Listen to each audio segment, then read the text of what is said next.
Hello and welcome to Like Review. Today we are going to be talking about which camera to get, whether it's a point and shoot camera or rangefinder camera, or one that is a DSLR type of camera or a mirrorless camera. Now there are all these options out in the market, and we are often confused as to which camera is the most appropriate for us.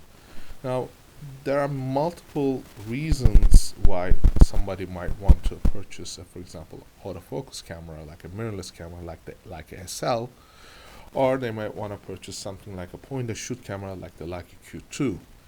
And oftentimes the question becomes is what is the purpose more than what the budget is, because as you know, Leica cameras are often expensive cameras, but they deliver a quality that is almost unsurpassed in the industry. That is why it's sometimes considered very expensive, or the Rolls Royce of cameras, and multiple things that have been said. Now, we're not going to go so much into whether it's a good buying decision or a bad buying decision. What I want to focus on the camera choice, and this is going to be in several parts. So I will begin with this simple point and shoot cameras, because that is a very important decision, and that is one that most people gravitate to because they say it's easy, I learn it, and it's fun to use. And for that very reason, a lot of people have been buying like X1s, they bought like Qs and many other cameras. Now, what I found over the years is that people are afraid of cameras, and the reason for that is because they think that the camera is some mysterious machinery that they cannot master.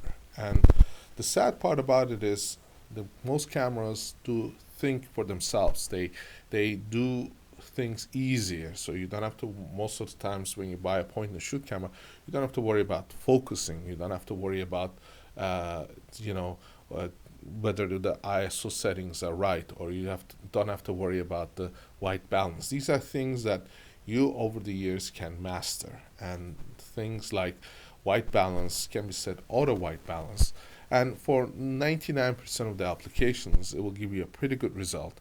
And if you're shooting in RAW, you are able to, for example, correct those if they are not right in post, and that might be Adobe Lightroom or other things. So in a lot of ways, point and shoot cameras became the way to start taking photographs.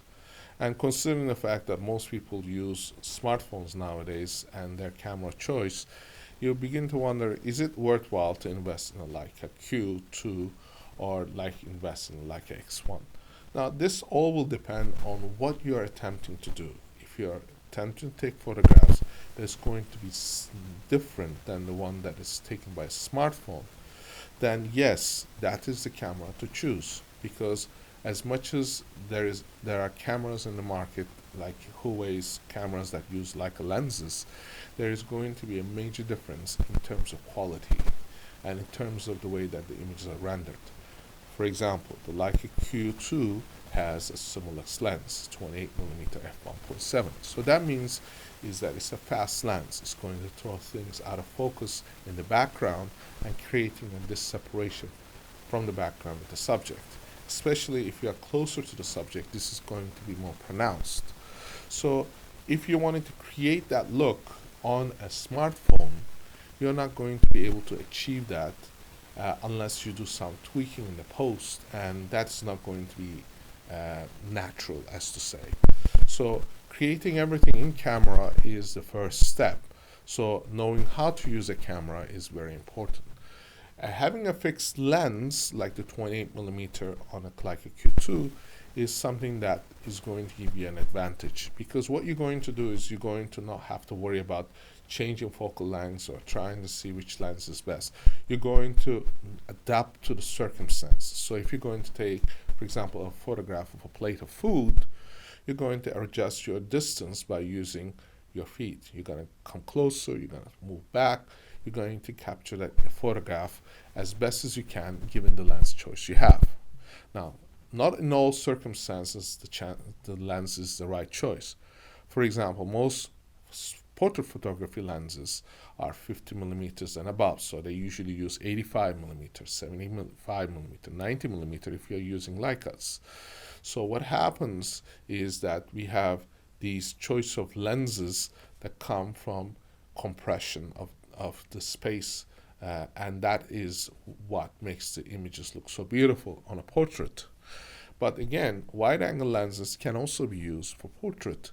They will give a different look. They will not be as beautiful looking because of the compression that happens with telephoto lenses. So there are gives and takes, but considering that you have a 28 millimeter lens on a Leica Q2 means that you can take many different photographs. You can take spaces that are beautiful architectural spaces. You can take landscape photographs. You can take space photographs of, for example, beautiful sceneries. You can take urban photographs where people are lined up or in street. So it's a very versatile lens. It's a versatile camera. So having to learn how to use this camera lens efficiently, it will give you an advantage in terms of mastering photography from zero to a point where you are able to move to a higher level of skill. So what is beautiful about point and shoot cameras is you don't have to learn how to focus. It is already done for you. All you have to do is make the composition, which is probably the hardest part of it, because composing a photograph, understanding how the subject will interplay with the background and the space around it is a very critical decision, and that is one that concerns most professional photographers, especially wedding photographers. What to include, what to include out, how to tell a story. Composition is telling a story. So in a way, your Leica Q2 or Leica X1 or other point and shoot cameras are going to give you those choices. Those are things that are going to help you to compose without having to be burdened by the fact of, having to use your smartphone and saying, this is all I get. This is the all in focus look that this smartphone gives me. It is going to give versatility. So what that means is having to learn to adjust. Your aperture is going to give you clarity. For example, if you're taking photographs of architecture, you want everything to be probably in focus, sharp, accurate, showing micro contrast, which you will never get if you're using a smartphone, because smartphones are not designed to deliver that level of quality. It is not a specific instrument. So the way I compare these things is looking at cameras as the tools they're intended to be. So if it's a point and shoot camera, it is designed to be used by anyone who wants to improve their photography or take their photography to the next stage from a smartphone, and does not wish to expand a lot of energy learning how to use a complicated camera. In that respect, Leica cameras are incredibly useful. They give you options, they give you choices, it gives you a very simple layout menu, and that menu is going to give you the option, for example, to select either single photograph or a shooting that is going to be continuous. So you may get 10 frames per second or you might get single frames. Most of the times I say think about what you're going to shoot and capture one shot. So you may know that shot is the right one. If you have composed it right, thought about it right, there are going to be circumstances where you're going to need to shoot multiple frames. So if somebody's running, performing, doing something, that subject is moving, you may want to use multiple frames so that you are able to capture that motion and select the one that looks the best. So in a way, the main difference between a point and shoot camera and a more professional camera is the ability to use it in different ways. It will still have the same exact settings, like for example the ISO setting will be there.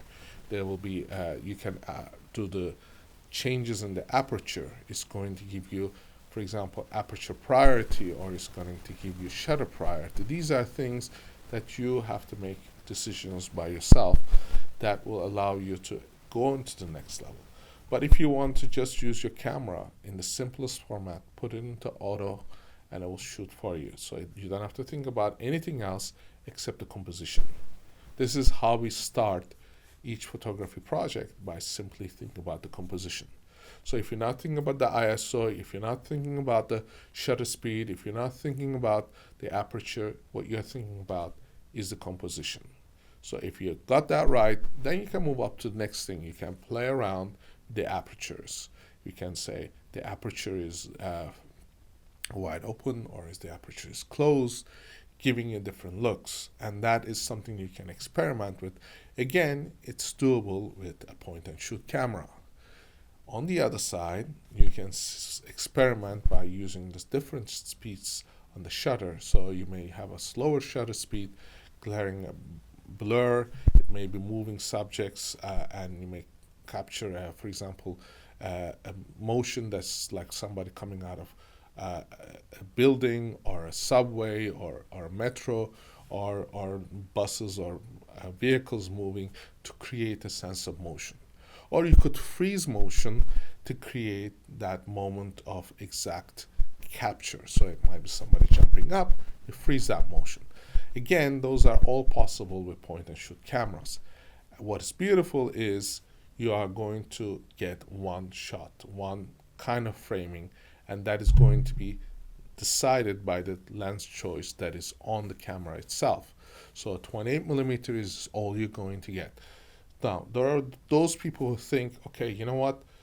I use in camera settings go from 50 to 75 millimeters. So that's something that is an option in the Leica camera. But what it's doing is cropping down on the 28. It's not giving you another lens choice.